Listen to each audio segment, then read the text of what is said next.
Emotion is not opposed to reason. Our emotions assign value to experiences and thus are the foundations of reason. Our self-experience, so being able to say like, I'm experiencing a thing, I am a person, the whole thing of self. Our experience of self, our self-experience is the product of the balance between our rational and emotional brains. When these two systems are in balance, we feel like ourselves. Right? When our emotional brain is in balance with our rational brain, we feel like ourselves. We feel complete. We feel whole.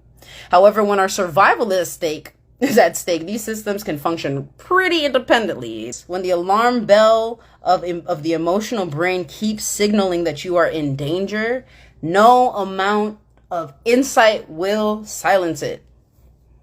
When your internal body is freaking out like this is not right, no amount of insight will silence it.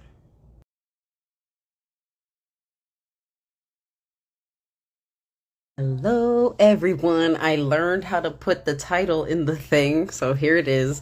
Here today we are talking understanding the brain. We're continuing with chapter 4 of The Body Keeps the Score by Bessel van der Kolk, Doctor, MD. Before I start, I like to say my name is Gary. Hello, I go by they, them pronouns. I am a guide and inner child advocate. I hold spaces. I specialize in holding spaces for people to explore their inner workings, explore the inner landscape of their worlds, their internal world, to make sense of what's going on and make more informed decisions. I firmly believe our emotions are the guides, right? I think they're messengers, and we'll get into that today. I'm so excited. Because I feel like our emotions are impulses. They're trying to tell us to do something. They play a very, very important role in our lives, and they need more respect. And that's what I'm here to do. But I have been reviewing The Body Keeps the Score because this book is really changing my entire perception of healing, right? Because healing, I feel like we've spent a lot of, if you've been in talk therapy for a long time too, we think that just talking about our issues and knowing and building awareness is the end of it. Like that's just enough. And it's a huge part, of course, we need to build awareness, but bringing the body into our healing process is really, really important. It is the key to healing, actually. Our body is the textbook, right? It's logging all our experiences. Ever since you were a wee babe, from the moment you were born, you're logging experiences. So understanding how the body works is really important, and understanding how the body takes things on is really important. So, and intellectually knowing something doesn't necessarily mean that you know it in your body, So today we're talking about the brain. We're in part 2 of the book now, which is This Is Your Brain on Trauma. So he kind of spent the first part laying down the foundation of understanding why he's studying trauma, what his journey into understanding this and finding it as a valuable thing to study. That's how he got to it. That's what part 1 is about. Part 2 is now understanding trauma's effects on the body. We start off with the brain. I'm actually going to split this video into 2 parts because it's pretty thick. Today we'll be talking solely about the brain, the anatomy of how it's built from the bottom up, and its normal functioning. And then tomorrow we'll talk about how trauma breaks down those normal functions. Something key that I want us to take, I like to start with the key and then go into what he's talking about throughout the book or throughout the chapter. The key to this chapter is understanding that danger is it is a part of life.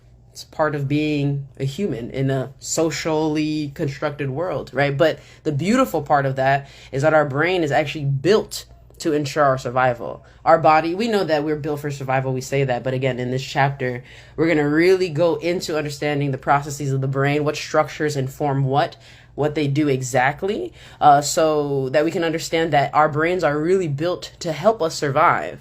And that's why it's important to understand the processes of the brain, because when trauma happens, it disrupts those processes, right? And so unless we build an understanding of how the brain is supposed to work, or a normally functioning brain, right, a regulated system, if we don't know that, then it's hard to figure out what regulation looks like. I took notes, so you'll see me looking to actually I'm going to move them here so I can still be looking at y'all. We must understand how the structures of the brain work together to create the experience of the self, the I am experiencing this, I am this person, and how they work together to keep us safe, especially in the face of threat. The key to understanding how trauma really affects us by breaking down the normal functioning and processes of the brain. So we will get into it. So he starts off the chapter, as he usually does, with a story. He talks about this little boy named Noam, who's 5 years old. And on September 11, 2001, when the Twin Towers were hit in New York City, he was about 1,500 feet away at school. He gets called, the parents get called, they were just dropped off, right? And then so him, his brother, and his dad are running. They run back home. Hi, for those who just joined, we're talking about The Body Keeps the Score. And so after the Twin Towers get hit, he gets picked up by his family. He runs home. 10 days later, he goes to visit them because they're friends and family. The author of this book visits them. And when they come home, they see that Noam is still up. They went for a walk. They come back, and this boy had drawn something on September 12th. So again, September 11th, 2001. I think the Twin Towers were hit in the morning, like 8 or so in the morning. And by 9 o'clock a.m., he drew this picture. He drew what he had seen the day before: an airplane slamming into the tower, a ball of fire, firefighters, and people jumping from the tower's windows. But at the bottom of the picture, he had drawn something else: a black circle at the foot of the buildings. I had no idea what it was, so I asked him. A trampoline, he said. What was a trampoline doing there? Noam explained, so that the next time when people have to jump, they will be safe. That's deep, right? I was stunned. This 5-year-old boy, a witness to unspeakable mayhem and disaster just 24 hours before he had made that drawing, had used his imagination to process what he had seen and begin to go on with his life. He was fortunate, right? His family was unharmed. He grew up surrounded by love. He was able to grasp that the tragedy that he had witnessed had come to an end. During disasters, young children usually take cues from their parents. As long as their caregivers remain calm and responsive to their needs, they often survive terrible incidents without serious psychological damages.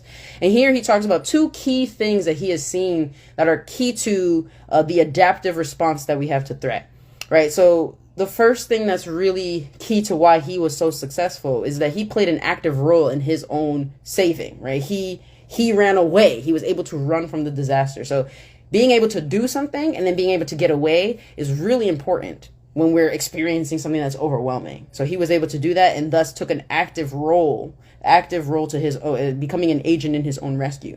And then secondly, when he got home, he was able to quiet down his alarms to his nervous system, the alarm system of the brain, the alarm bells, right? They're going off when the towers were hit, but then when he got home, because home was a safe space, he was able to regulate again, come back to himself, and calm down, right? This freed his mind to make sense of what had happened and even to imagine a creative alternative to what he had seen, a life-saving trampoline. So because he was able to make it home and run away, and because he was able to calm down, he now had enough capacity and room in his body to process what happened to him. So those are 2 really important things to understanding how things don't become long-lasting trauma in our body. In contrast to Noam, traumatized people become stopped in their growth because they can't integrate new experiences into their lives. I was very moved when the veterans of Patton's Army gave me a World War II Army issue watch for Christmas, but it was a sad memento of the year their lives had effectively stopped, 1944. Being traumatized means continuing to organize your life as if the trauma was still going on, unchanged and immutable, as every new experience or encounter or event is contaminated by the past. After trauma, the world is experienced with a different nervous system. The survivor's energy now becomes focused on suppressing their inner chaos at the expense of spontaneous involvement. Because you're spending so much time trying to suppress your alarm systems that cannot turn off, your nervous system that is firing that there's danger around, but because you can't turn that off and you can't shift that, right? All your energy is spent trying to hold that down and hold it back. So you have no room for creativity, for play, for spontaneity, right? And this is how trauma it affects our nervous system, right? It then affects our present. It affects how we're able to perceive new experiences. So in this chapter, like I said, he goes deep. We're going to go real deep. I don't know how long this will be. Hopefully not super long, but I want you to leave understanding the brain as well as I do from reading this, and just understand that your body is built to do things. Your body's built to help you survive. Your body's built to help you last. It's built to think about your well-being, even when it means surviving the worst conditions. It doesn't matter what conditions you're in, your body and your brain are built for you to survive. And that's important to understand, because trauma really disrupts that, right? And so he talks about a normal response to threat, right? So when you experience a threat, your alarm system goes on, right? The automatically plan we all have escape plans in our mind. Fight or flight is a natural response. That's a survival thing, right? That's not something that you were taught. That's not something that you have to necessarily be trained on. It's something that we also share with animals. We know how to survive, fight or flight. So when the alarm system is turned off, it triggers our pre-programmed escape plans in our mind. We already starting to think and escape the ways that we're going to, right? It activates the oldest parts of our brain. By the time we're fully aware sometimes of our situation, our body may already be on the move, and we'll talk about why that is when we start talking about the brain. If the flight response is successful, or freeze response is successful, and we escape the danger, we recover our internal equilibrium and gradually begin to regain our senses.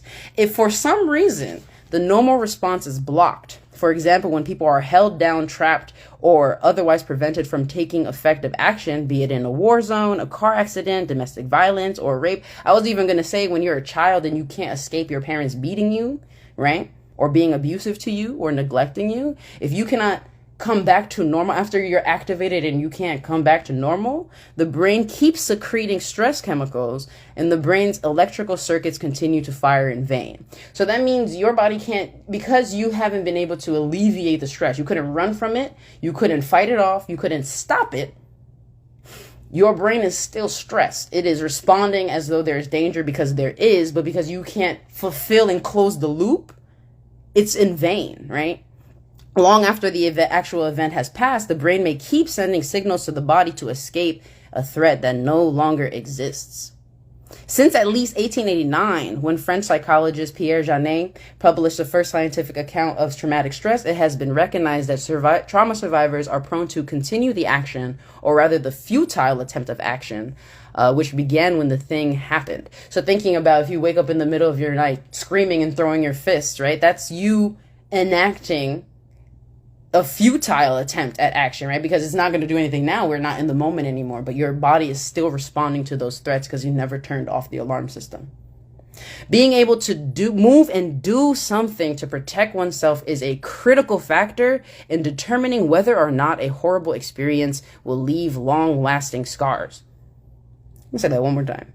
Being able to move and do something to protect oneself is a critical factor in determining whether or not a horrible experience will leave long-lasting scars. Your ability to move and do something when you're in the face of danger and threat is key to whether or not that experience is going to be traumatic, if it's going to scar you for life, or if it's something that was unpleasant and, it was horrible, but it didn't impact me further. I didn't leave an imprint on my body, which we know trauma is an internal wound. It's not just the event that happens, but it's the imprint of what happens to our processing because of that event, right? So in this chapter, like I said, he's going to go into the brain. He says, as we learn more about neuroscience, we learn that the brain is not just, it's a very complicated thing. We see it as one pile of mush with wrinkles on it, but it is a vast network of interconnected parts that move on their own, right? And so knowing how these parts work, how they work together, they don't really work alone, but they do things independently sometimes.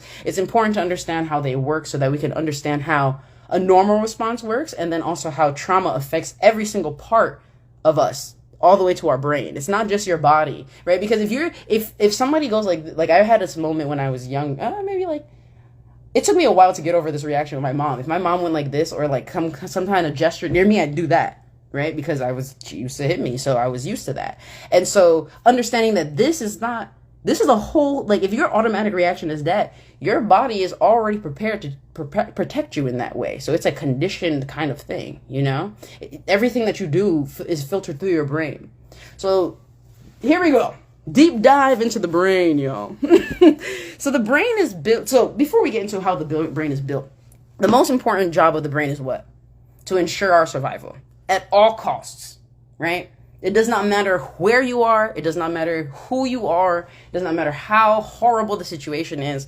More often than not, human beings are trying to survive, and your brain is going to work to do that anyway. That's how the brain works. So if I'm thinking about like the Holocaust, right? There's always stories of people's amazing resiliency, humanity's amazing perseverance, they call it, right? But it's really, simply put, our brain trying to help us survive.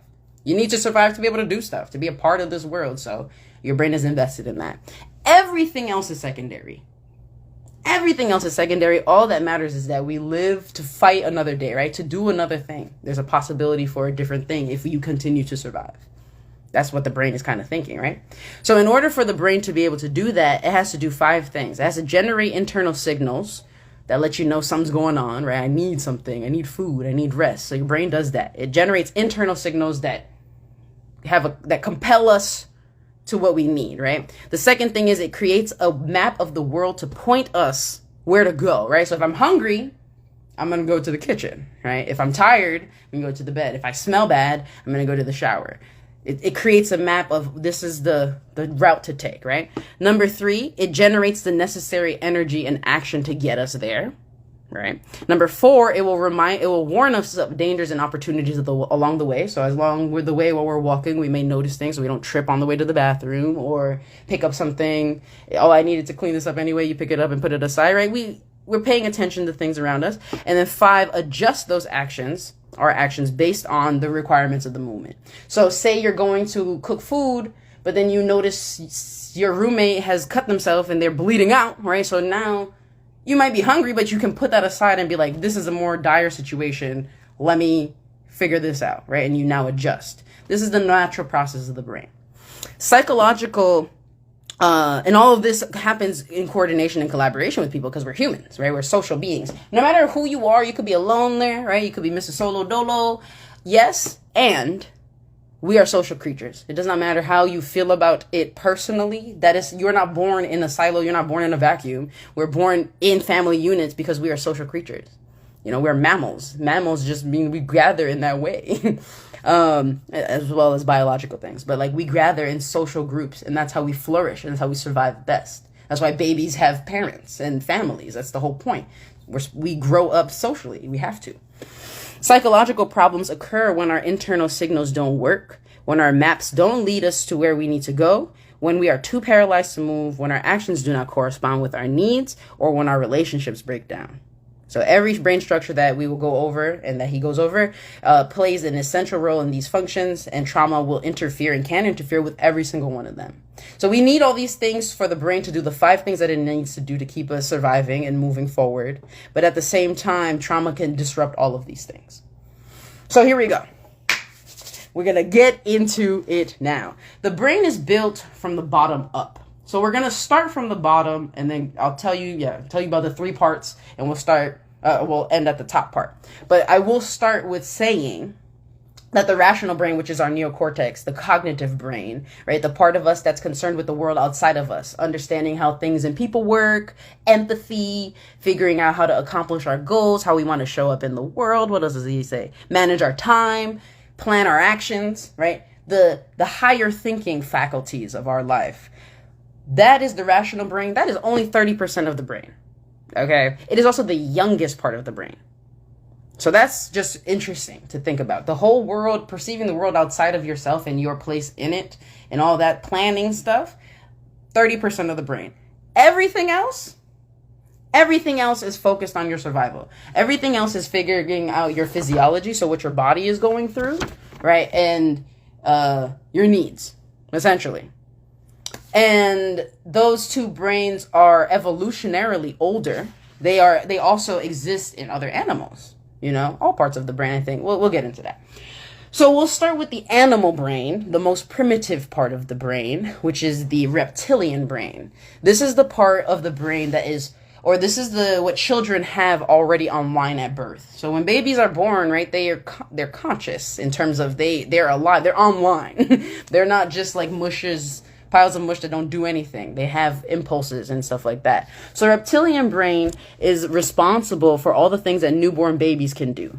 Eat, sleep, wake, cry, breathe, feel temperature, hunger, wetness, and pain, and rid the body of toxins by urinating and defecating. So the baby, anything that a newborn can do, which is not much, but just survive, right? And cry out when you need help kind of thing. And that's necessarily even the help part. Crying out for help is then we're talking relationally, but just the impulse to cry, to, to eat, to be hungry, that comes from the reptilian brain. That's the part that, again, is already online in a lot of animals. We share this with other animals, and it is the most primitive part of our brain. This is like the first brain. The brainstem and hypothalamus, which sits directly above it, together control the energy levels of the body.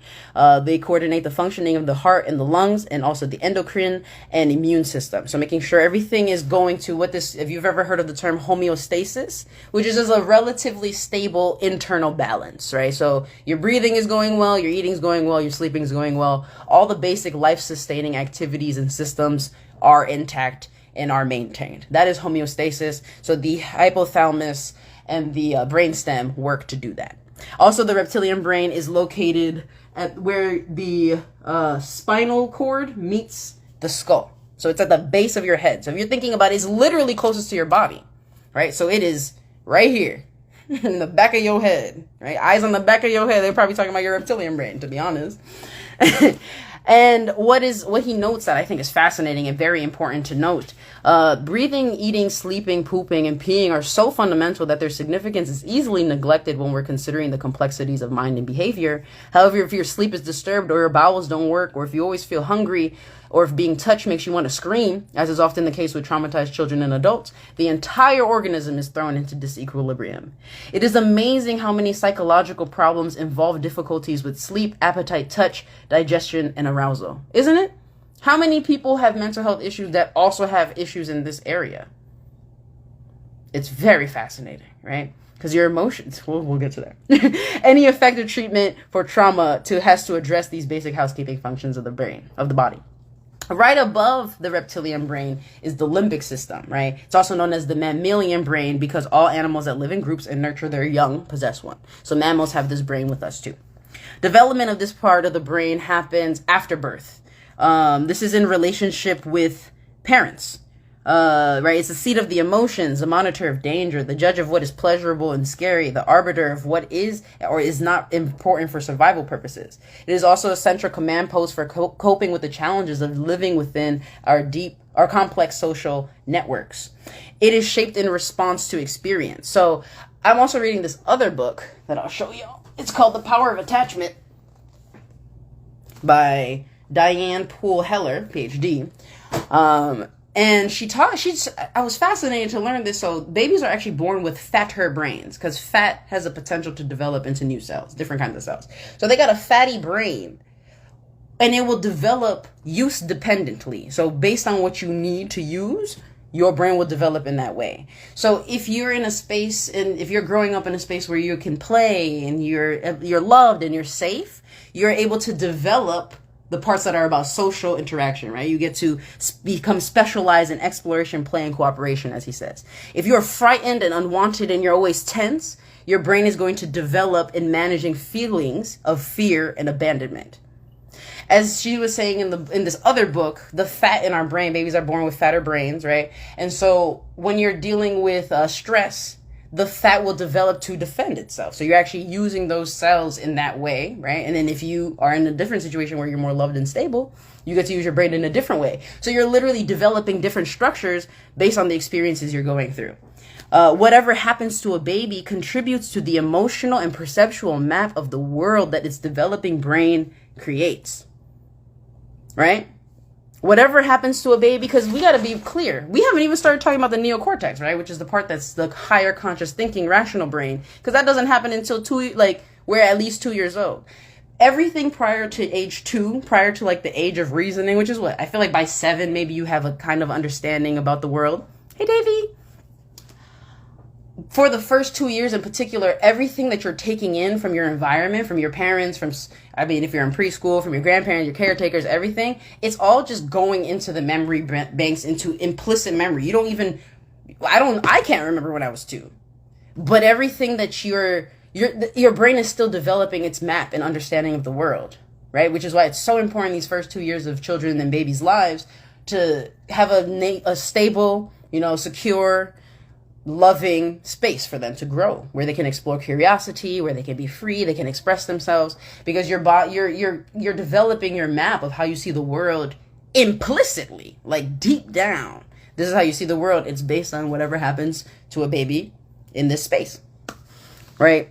And something that is fair to, or to important to think about, right? Neurons that fire together, wire together. When a circuit fires repeatedly, it can become a default setting. The response is most likely to occur, right? When we do something over and over and over, it becomes habitual. As infants and toddlers, we learn about the world by moving, grabbing, and crawling, and by discovering what happens when we cry, smile, or protest. We are constantly experimenting with our surroundings. How do our interactions change the way our body feels?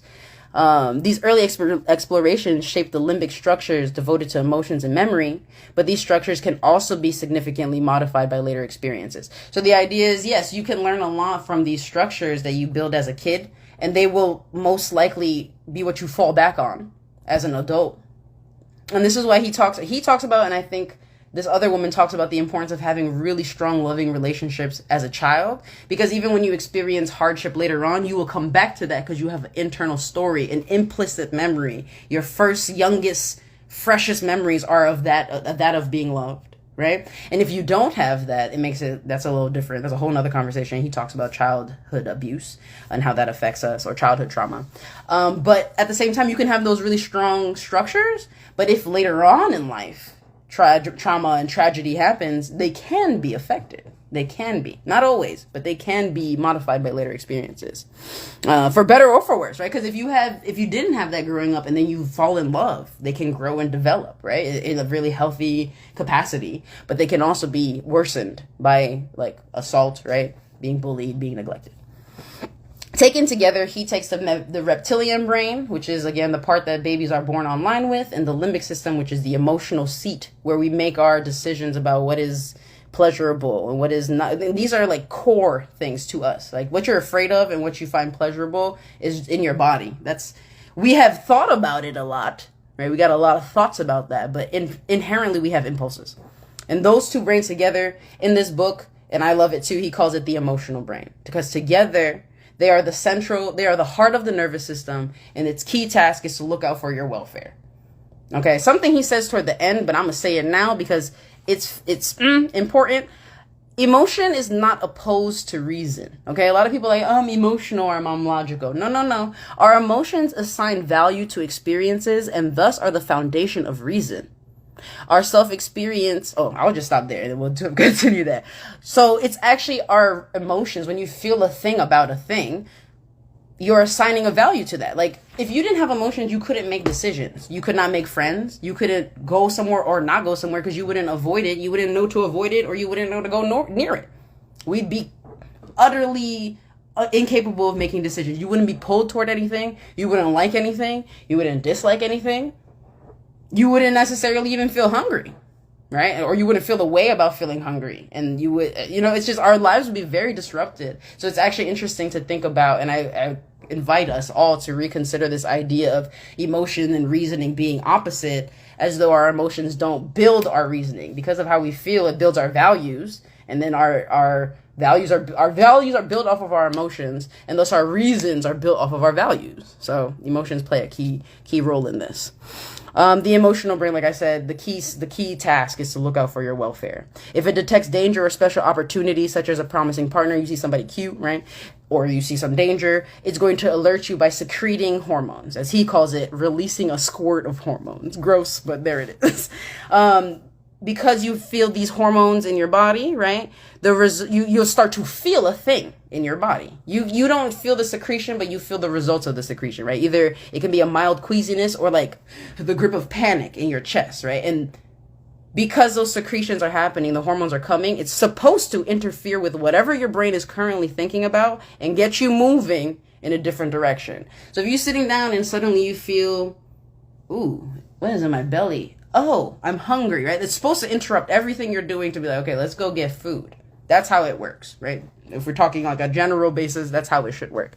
Even at their most subtle, these sensations have a huge influence on the small and large decisions we make throughout our lives, what we choose to eat, where we like to sleep and with whom, what music we prefer, whether we like to garden or sing in a choir, and whom we befriend and whom we detest, right? So those are all things that the emotional brain helps us make decisions with. The emotional brain's cellular organization and biochemistry is very simple. It's a lot simpler than the neocortex, which is our rational brain, and it assesses information that's coming in a very general, global way. So it's jumping to conclusions based on rough similarities. And that makes sense, right? Again, we have to always remember, if these two brains are focused on our survival, I don't got time to figure out, oh, the guy who robbed me was wearing a green shirt, this guy wearing no, we just jump into conclusions and we move in, right? Because we trying to survive. So because of that, it's going to jump to conclusions based on rough similarities. It's going to initiate pre-programmed escape plans, which is our fight or flight response. And whichever one you lean toward, that depends on how you were socialized to think about that or how you deal with that. But it's going to jump to one of those plans and you're going to do it, right? Sometimes we're doing it long before you realize you're doing it, right? The emotional brain initiates pre-programmed escape plans like the fight or flight response. These muscular and physiological reactions are automatic, set in motion without any thought or planning on our part, leaving our conscious rational capacities to catch up later, often well after the threat is over. Have you ever been in a situation where you were already moving and then came into yourself like, oh shit, we running right now? Or what is happening? You got to almost catch up like, what did I miss? Because I was already going. Because I think a great example of that is when people hear gunshots, more often than not, people are hitting the floor immediately, right? That is your body's response. It's like, oh, I heard it, boom. Before you even can process that a gun has fired, a lot of the times you're already doing that, or you're already running. Some people are already gone. So that's fascinating that this part of the brain, we haven't even gotten to the conscious part. But these are the things that get you to move. Your emotions have you moving. Your emotional brain keeps you safe and keeps you moving, gets you moving. And now we finally come to the top layer of the brain, which is the frontal lobes, it's not just one, right? And the neocortex. We share it with other mammals, but it's much thicker in us. It begins to develop at a rapid pace by the second year of life. It's responsible for the things that make us unique in the animal kingdom. I love what he says here. First grade is the prelude of things to come. A life organized around frontal lobe capacity, sitting still, keeping sphincters in check. In case you don't know what a sphincter is, your asshole. Keep your asshole in check because you got to use the bathroom. That's a neocortex thing. Because your reptile brain is telling you to shit. That's it. Your neocortex tells you, go to the bathroom. Okay. Being able to use words rather than acting out, understanding abstract and symbolic ideas, planning for tomorrow, being in tune with classmates and teachers. They enable us to use language, abstract thought. They give us our ability to absorb and integrate information and give it meaning, right? So it's our neocortex that allows us to. The easiest example I can keep, or the easiest phrasing, is the higher thinking, higher order thinking, higher level thinking, planning, the things that allow us to create, like he said, like monkeys are great, right? And we can learn a lot about them, but only human beings command the words and symbols necessary to create the communal, spiritual, and historical context that shape our lives. It is the neocortex that has differentiated us from the animal kingdom, because we're very similar otherwise. And we are animals. It's important to remember that. But this neocortex is the thing that, it's important to remember that because, again, when we're talking about baseline fear, fight, flight, survival things, we are animals. But the neocortex is the part that is supposed to keep us from being animals, right? It's supposed to help us think, impulse control, process, rationalize. And this is what I thought was fascinating about this is, if we're talking about trauma, we haven't talked about trauma because I'm just talking about how the brain works, right? Because tomorrow we'll talk about how trauma breaks all of these down. But just think about it. If your bottom part of your brain is focused on your survival and your life has been focused on survival and built around survival, you don't have a lot of capacity and time to be thinking about higher order things like my legacy in the world, or, learning new things and integrating new experiences and telling a new story and stuff like that, because your body is spending so much time usually suppressing all this other stuff that you got going on, trying to not feel as panicked as you feel. If you're feeling panicked all the time, it's hard to free up space to be free and creative and joyous in that way. So, it's also this part of the brain that gives us access to Gnome's trampoline at the start of the story. This little boy, who experienced 9/11 drew a picture of a life-saving option, which is people having trampolines on the bottom. So next time people have to jump, they have a trampoline to get them. It's his ability to calm all those systems down, his alarm systems from going off, that now he can think about new possibilities for what could have happened. Right? What will happen next time? How could this be better? That's all neocortex things. But if we don't if we have no space to process our emotions, or our bodies are just reacting to threats that aren't even here, it severely limits our capacity, our ability to connect with our thinking brain, right? So we're really reacting to things. We're not even quite thinking about them. And here he talks about mirror neurons, which are pretty cool. They use this experiment with monkeys in 1994 with some Italian scientists, where they attach electrode to individual neurons in a monkey's premotor area, then set up a computer to monitor precisely what neurons fired when the monkey picked up a peanut or grasped banana. So they're trying to see how rewards affect the brain. So when they go reach for particular things, what lights up in the brain. At one point, they noticed that he looked up at the computer and noticed that the light was going off. The brain cells were firing in the same exact location where his motor functions were, like, which one he reaches for, that's what part of the brain is lighting up. And he wasn't doing anything, but his brain was lighting up. And they were like, wait, why are his motor functions moving when he's not doing anything? And he was watching the researcher, and his brain was vicariously mirroring the researcher's actions, because the researcher was setting up the things to give the test to the monkey, and he was watching him so carefully. And he was so intent because he was getting food, right? So he's like really, really watching this guy. And he's so involved in it that his brain is lighting up as though he's moving. Mirror neurons. And that's when they discovered, oh shoot, we have these things in us, and people called it neuro Wi-Fi, because we have this ability to imitate people. And that's how babies learn, right? Through imitation, through synchronicity, through developing language, right? Through empathy. We pick up on not only another person's movements, but her emotional state and intentions as well. When people are in sync, they tend to stand or sit in similar ways, and their voices take on similar rhythms. If you ever notice when you're walking with someone, right, your feet, you might end up walking in the same way as them. Not even the same body, but same steps and even same arm swings, right? But our mirror neurons make us also make us vulnerable to others' negativity, so that we respond to their anger with fury or are dragged down by their depression. It is our mirror neurons that exist in the frontal lobes and the neocortex, the top part, most conscious, rational part of our brain, that allows us to connect with other people and feel what they're feeling, which is for better or for worse, right? It's important. We need to be able to be in tune with other people so that we can make better decisions about how we're going to exist in the space, right, together.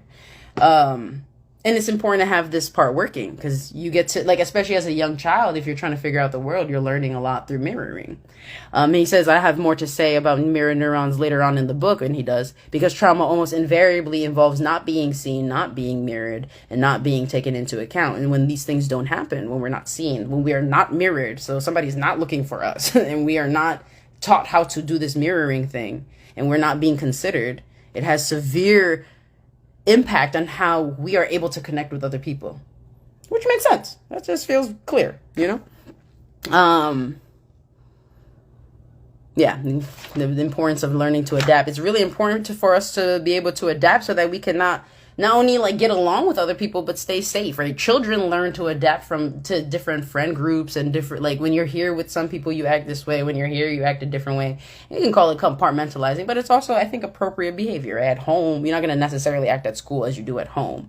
So you learn other people's motives. You learn that there's a context for things. And this is why it's really important for young people to learn this, little people to learn this, so they can adapt and stay safe in groups that have different perceptions, expectations, and values. Without a flexible, active front lobe, people become creatures of habit, and their relationships become superficial and routine. Invention and innovation, discovery and wonder, all are lacking. Our frontal lobes can also sometimes, but not always, stop us from doing things that will embarrass us or hurt others. We don't have to eat every time we're hungry, right? Kiss anybody who rouses our desires, or blow up every time we're angry. But it is exactly on the edge between impulse and acceptable behavior where most of our troubles begin. The more intense the visceral sensory input from the emotional brain, the less capacity the rational brain has to put a damper on it. The more intense a feeling is coming in, or that you feel it in your body, the harder it is for the rational brain to to think, to like be like, okay, we're feeling stuff now, and I know that we're feeling things, but let's think about it. The higher brain has trouble doing that when the visceral emotion is big, which makes sense. If you think about being enraged, like you're about to blow up at somebody, it takes very conscious things to be able to be like, let me take a deep breath. Let me rethink. Let me maybe not punch this man in the face because I want to keep my job, right? Those kinds of things is the rational brain talking you down. But the bigger the emotion, and especially if you haven't learned how to regulate, the conscious brain has very big trouble, or has a hard time telling you to calm down. Now, the rational brain does not do well with telling you to calm down if you are activated, right? That's why triggers are interesting, because triggers will entirely overtake you where you are now. You time traveling to a whole nother place now. It's back where you first began, back when the trauma happened, right? So here he goes into specific things in the brain. The cook and the smoke detector. So danger is a normal part of life. That's important for us to remember, right? Because life is dangerous. It is filled with unexpected things, especially that we're social, but also just nature. Things always happening. But one thing again that I said, and it's really important to remember, the brain is in charge of detecting it and organizing the response. There is danger, but the saving grace is that our brain organizes to save us and to protect us. Sensory information about the outside world comes in through our senses, right? Eyes, ears, nose, skin. When you feel stuff, it comes in, right? And then it converges into the thalamus, which is a part inside the limbic system. So again, still the emotional brain, not the reptilian, but the mammalian one. It cooks it into, as he called it, an autobiographical soup, which is just a coherent experience of this is happening to me. Okay, so sensory things come in through your stuff, right? Eyes, ears, mouth, no, not mouth. Eyes, ears, nose, skin. You feel the stuff, but it is your thalamus that is cooking it together to say a thing is happening to me. This is happening to me. It then sends the sensations in two directions: down to the amygdala and up to the frontal lobe.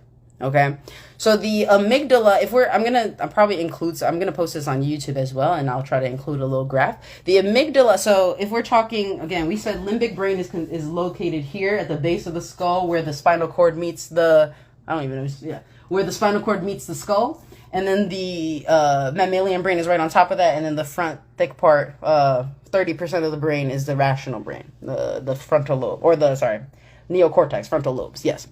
The amygdala, because it's closer to this thalamus, the cook, it's called the low road because it's fast, right? It's two little structures that are deep in the limbic system, and it'll send it there, boom, and that's considered the smoke detector. We'll get to that in a moment. The frontal lobe is considered the high road, and that is reaching our conscious awareness, right? And it takes several milliseconds longer, but this is the difference of like when you're already running and then you're like, oh shit, we're running. Oh yeah, because there was danger, right? It's because the amygdala is closer. If you think about the currents, just having the electrical currents having to run fast or further to get to your frontal cortex, your frontal lobes, your neocortex, it makes sense that it takes a little bit more time to process what's going on. This is processing. So if we're talking about smoke detector and processing, the smoke detector is going off as soon as it smells smoke. So here we'll talk about the amygdala. He calls it the smoke detector, and I think that's a really good example because if anybody smokes weed, for instance, and you've had a smoke detector go off, right? The smoke detector don't give a damn if it's because you're cooking. It don't give a damn if it's because you're smoking. It don't care if the house is burning down. The point is there's smoke. There's not enough. There's an oxygen to smoke ratio that is not happening here, and I'm letting you know. So that's what the central function of the amygdala is. It is to identify whether incoming input is relevant for our survival. Does it quickly? Does it automatically? And it does it with the help of the hippocampus, which is a nearby structure that relates new input to past experiences. Okay? This is very interesting. Especially, again, we haven't been talking explicitly about trauma, but keeping trauma in mind, because that's what this book is about. We have a part of the brain that is a smoke detector that's determining if something is dangerous or not. And it's using the help of this other structure that relates new information with past experiences. So then how can it determine what is safe and what is not safe if your whole thing is off of what is safe and what is not safe?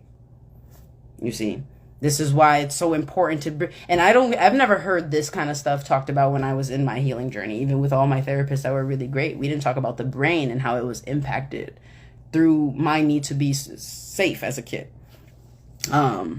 If the amygdala senses a threat, a potential collision with an oncoming vehicle, a person on the street who looks threatening, it sends an instant message down to the hypothalamus and the brainstem, recruiting the stress hormone system and the automatic nervous system to orchestrate a whole body response, right? We out, right? Because I see a car coming, it's almost immediate. You swerve, right? This is the thing that we have to remember. These are processes that happen almost automatically. We really take them OD for granted, but these are happening in seconds. And that, I think cars are a great example to think about. The things are already happening before you even process what's happening, kind of thing. You might have swerved before you even realized somebody was coming into your lane, right? To keep yourself safe. Because the amygdala processes information it receives from the thalamus faster than the frontal lobes do, it decides whether incoming information is a threat to our survival before we are even consciously aware of the danger. By the time we realize what is happening, our body may already be on the move, which I've said already.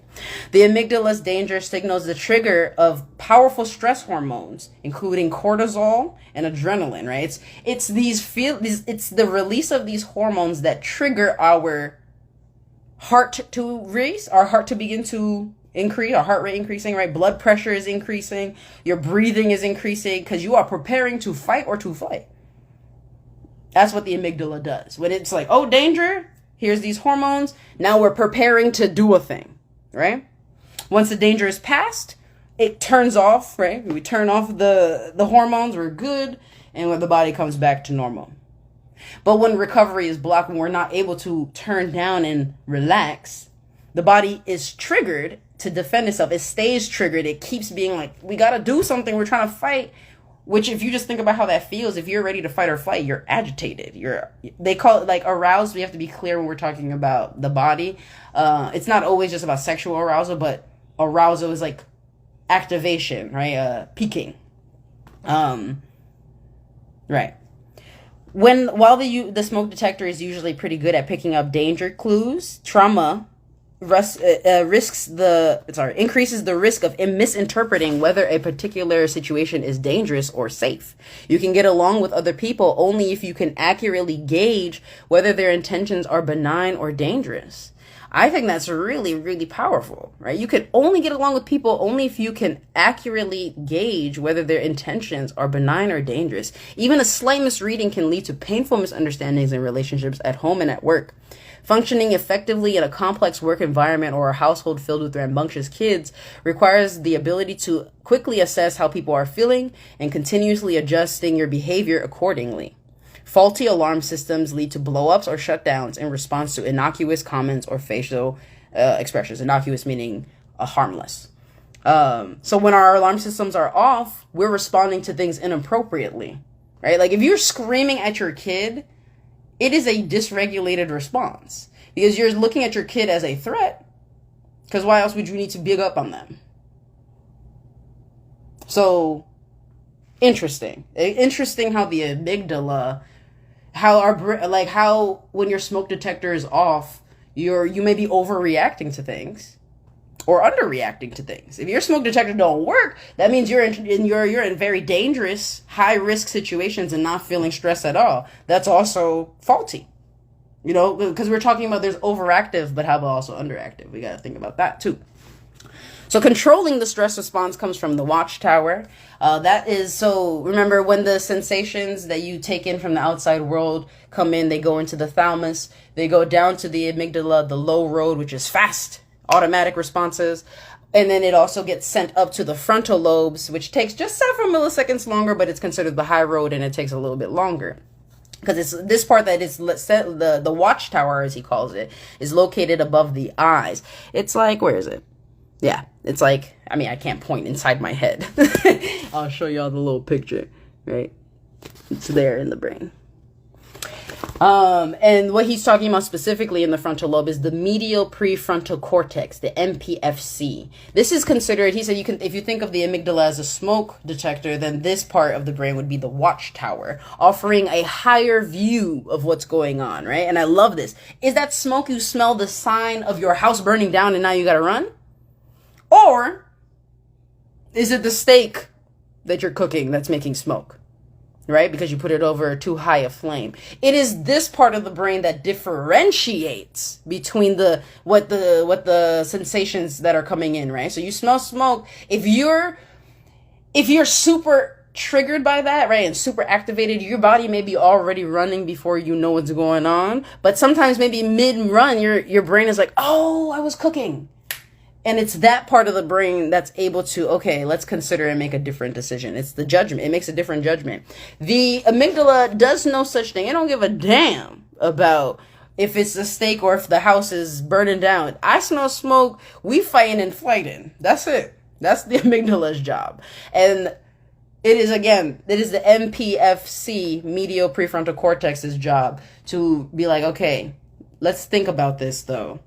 And then make a different decision. And as long as you're not too upset, your frontal lobes can always restore you by helping you realize that you're responding to a false alarm and then abort the stress response. I thought this was really interesting too, because I was like, it's interesting because there's like, I was thinking like, where are you in this? Because obviously this is all you, right? But a lot of this is impulse stuff that we're talking about. And it's very interesting that, I guess, when you tune into your higher thinking, right? So you smell smoke, but you tune into your higher thinking, then you're able to make a different decision. And then you're like, oh, okay, because it's not that, we can relax, y'all. It's just a steak and we're good. And we calm back down. And if you're able to do that, if you're not too upset, but if you're heightened and you're freaking out, you're not breathing and all that, it's harder to think. And that's where the term and the word mindfulness really comes in, right? What he calls mindfulness is being able to hover calmly and objectively over our thoughts, feelings, and emotions. Plain and simple. I think people got to be clear about what meditation is, right? There's particular meditations to do different things, but meditation is not about clearing your mind. It's not about put all your thoughts away. We have over 60,000 thoughts a day.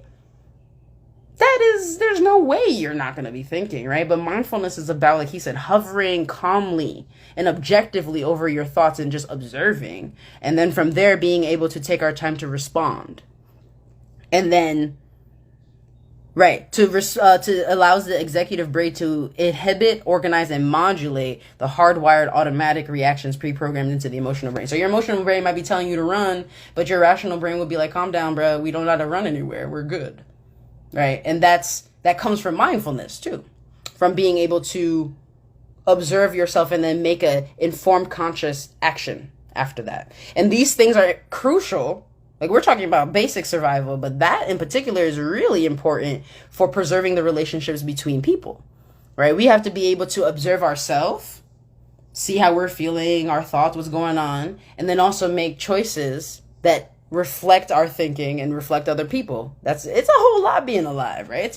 It's actually, I think it's incredible that human beings are able to relate to each other and love each other and live in community, because we got so much going on. We got so much going on in our brains. The fact that we can connect, I think, is just so beautiful.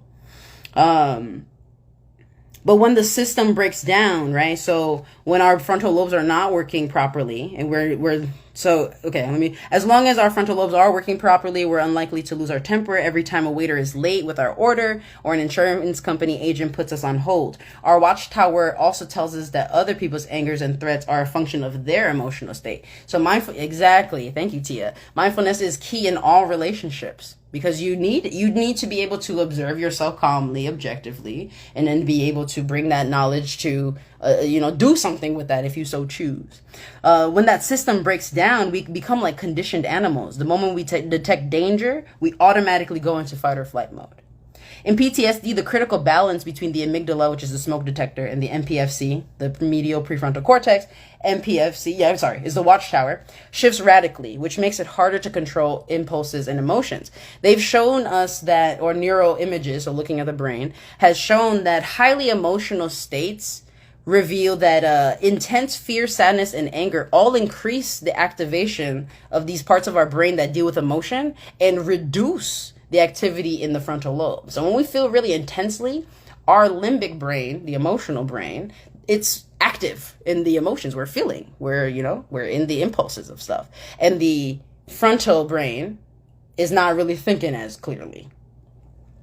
And this is why mindfulness, I think, is such an important thing to practice, because as we practice mindfulness, then you're strengthening, right? You're strengthening the watchtower's ability to come in when the smoke detector is going off, right? It's almost like you're making those neurons fire faster up there, so that, because then if you train yourself to be like, okay, I'm feeling a big feeling, that means I got to think, like, I'll feel about it, but, I also got to think about something that's happening, so I'm not just acting off of impulse. You're strengthening that skill.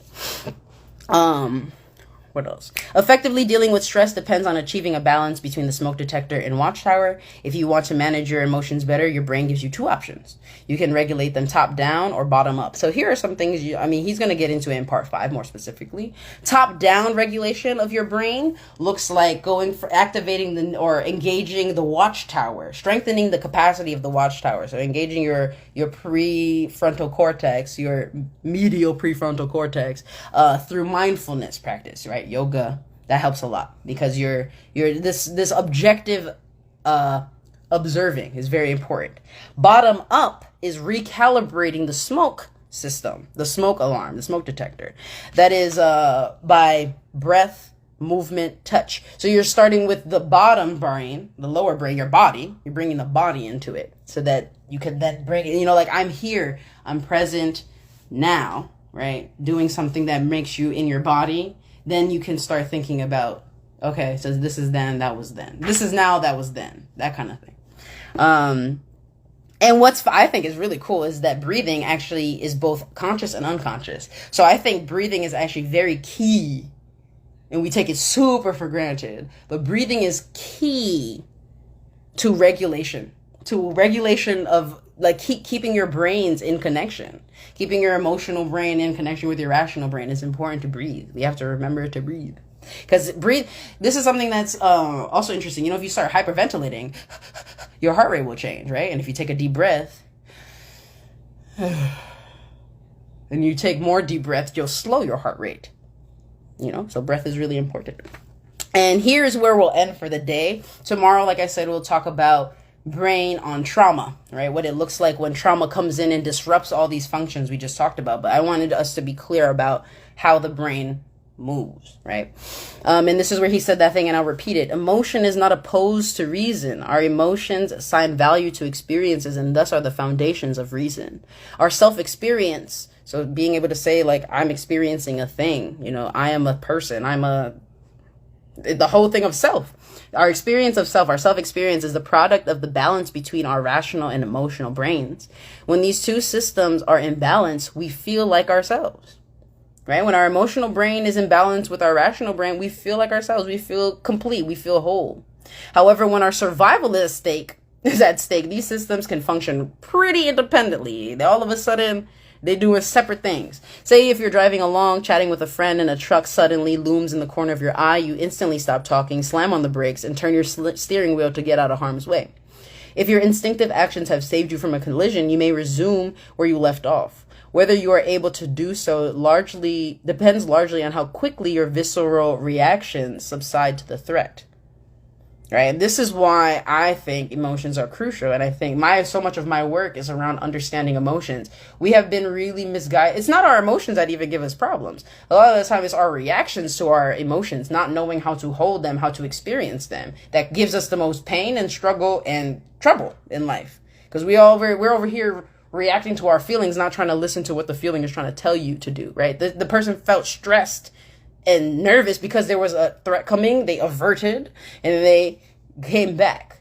But oftentimes we're not doing things with our feelings. And I think when we hear doing things, it can bring up a lot of things, but our feelings often just kind of get They're just secreted, but we're not able to alleviate it. I keep thinking of the example of being a child in an abusive home, because this fear keeps being secreted. This fight is probably being secreted, right? This flight is being secreted, but you have nowhere to run and you can't fight nobody in the house. So your body's stressed out. It keeps responding to the threat. It keeps ringing the alarms like, so when are we going to make the... And then if the parents don't stop, right, if it continues happening, then you're just dysregulated the whole time. You can tell the brain to calm down, but if the alarm systems are going off, it's still going off. And he uses this really great analogy. He used he compared the relationship between the rational brain and the emotional brain to that of a more or less competent rider and his unruly horse. As long as the weather is calm and the path is smooth, the rider can feel in excellent control. But unexpected sounds or threats from other animals can make the horse bolt, forcing the rider to hold on for dear life. Which is truly how, if you think about it, how life be, right? We're really just riding along trying to keep things going, but our limbic system, our emotional brain, so limbic system plus the reptilian brain, they just responding to things, right? So if things are freaking us out, and if our understanding of fear and our understanding of threat and danger is fundamentally damaged or altered because of a traumatic experience, and now we think that things that are safe are dangerous, or we think that things that are dangerous are safe, all we could do in a rational brain is hold on for dear life and hope that we don't get bucked off, right? And I love this analogy too, because for me, it really opens up the idea of not trying to control the brain, right? It's not like you're not gonna beat the horse into submission. You're not gonna beat your emotional brain into submission, but it's actually about becoming a more competent rider. This is the mindfulness thing. This is about being more able to witness the experience, witness the feelings that are happening in you, give them accurate meaning, and then make a different decision. Right? When you smell the smoke, we don't even need to get into is that my house being burned down, or is that I was cooking, because we're aware of what's going on. So it's like we need to strengthen our neocortex's ability to do what it does, which is to help us make sense of things and rationalize and be cool. But that only happens if we can calm down the alarm systems that are going on. Whenever the limbic system decides that something is a question of life or death, the pathways between frontal lobe and limbic system become extremely tenuous. And I think that's really important. And that's why I think it's important for us to build safety, right? If we think things are dangerous, to reconsider what we think is dangerous, to really understand our fears, what they're trying to tell us. Because when our body is in a space of survival and we only talking about life or death, or it has to become life or death kind of things, our rational brain isn't going to be able to hold on. It's the rider going off the horse. So I think that's why it's really important for us to be able to de-escalate things, right? So when we're feeling like things are life or death, sometimes things are not life or death. If we're in a disagreement with our friend or our partner, it's not a matter of life or death. But sometimes it can feel like that, because abandonment before meant death as a kid, right? If neglect meant abuse. So it triggers those feelings for us, but it's not accurate, right? And if we're responding to this in that way, if we're responding to a regular situation as though it's life or death, it has lasting effects on the person that we're with, that we experience that with, and also on ourselves. And then we're coming here. Yes. Psychologists usually try to help people use insight and understanding to manage their behavior. However, neuroscience research shows that very few psychological problems are the result of defects in understanding, right? It's not like we don't not know what's going on, right? It's not that psychological problems is like a lack of understanding, right? It's that there's actually pressure from deeper parts of the brain that are driving our perception and attention. I love this, when the alarm bell of the emotional brain keeps signaling that you are in danger, no amount of insight will silence it. When your internal body is freaking out like this is not right, no amount of insight will silence it. And I think that's powerful, because I also think about delusion and I think about denial, right? Because if the alarm systems are going off and it's your parents who are scaring you, they're the source of the fear. And so now you have to rationalize in your mind, okay, that's mom, that's dad, I have to listen to them anyway. So you might you might get on board with what they're saying or comply with what they're saying or whatever, but that doesn't turn off the alarm systems within. You know what I'm saying? And I think that's really, really, really, really, really, really, really key. He uses a quote, I believe it's from anger management, but like about the techniques that they use, they're great and work terrific as long as you're not really angry. I think that's hilarious because when we are activated, all this rational shit really goes to the wayside, and it's our it's our most primitive brains, our most old ancient brains that are reacting, that are doing the work for us, and it takes us time to catch up. When our emotional and rational brains are in conflict, as when we're enraged with someone we love, frightened by someone we depend on, or lust after someone who is off limits, a tug of war ensues. This war is largely played out in the theater of visceral experience, your gut, your heart, your lungs, and will lead to both physical discomfort and psychological misery. And he talks about that more. We'll talk about it too in 2 chapters, in chapter 6, about how the brain and our visceral feelings interact with safety and danger. And that's where I'll end for today. So a quick recap about the brain, right? The brain is built bottom up. Our brain's main purpose is to keep us safe. It is to ensure our survival. That's all it cares about. It don't matter. And I use the example of the Holocaust because I think about mad people lived, because we have this drive inside of us to live, to survive. And so, because the brain is built for survival, literally the way that it's built is that way. The reptilian brain, which is the part that we're born online with, is the part that's already active, is concerned with our physiology, what's going on in the body, right? How we feel, needing to poop, needing to cry, needing to eat. Then we go to the mammalian brain, which is more about relational things, right? In terms of getting your needs met, in terms of determining what you like, what you don't like. And it develops after birth, right? And together these two make the emotional brain. And on top of this emotional brain that drives our impulses and really informs our decision making is this part that develops after we are 2, right? That is the rational thinking. This is the social connection piece, the empathy piece. I also love this too, because when we think about ourselves, this is the whole, you can't pour from an empty cup, or you got to love yourself in order to really serve and love the people around you too. Is like, if these two parts of the brain, the emotional brain, are not good, it's really hard to be empathetic. All right? If your alarm systems are going off and your welfare is not safe and you don't feel stable and you don't feel secure, it's hard as fuck to care about other people. And that brings us to where we are today when you think about it as a society. It's really hard for people to care about other people in other places. And when we look at how this pandemic especially has impacted people's nervous systems, like it's interesting because it's really, I feel like people really do care about each other too, for sure. But it limits our capacity to care about other people because we're spending so much time trying to be good with us. But I also think about how important it is for us to be good with us in order to help other people, in order to access this neocortex, this higher thinking that connects social beings on a larger complex scale. So I hope this was really informative for you as it was for me, because this part, if I had just read this part of the book, I think I would be good, just to be like, oh shit, this is plenty to chew on for a while, just to think about how the brain is built to protect us. Because next, like I said, we're going to talk about trauma's impact and role on changing these things. So you can imagine, right? Trauma will make the smoke detector go a little crazy, make the watchtower a little hard to regulate.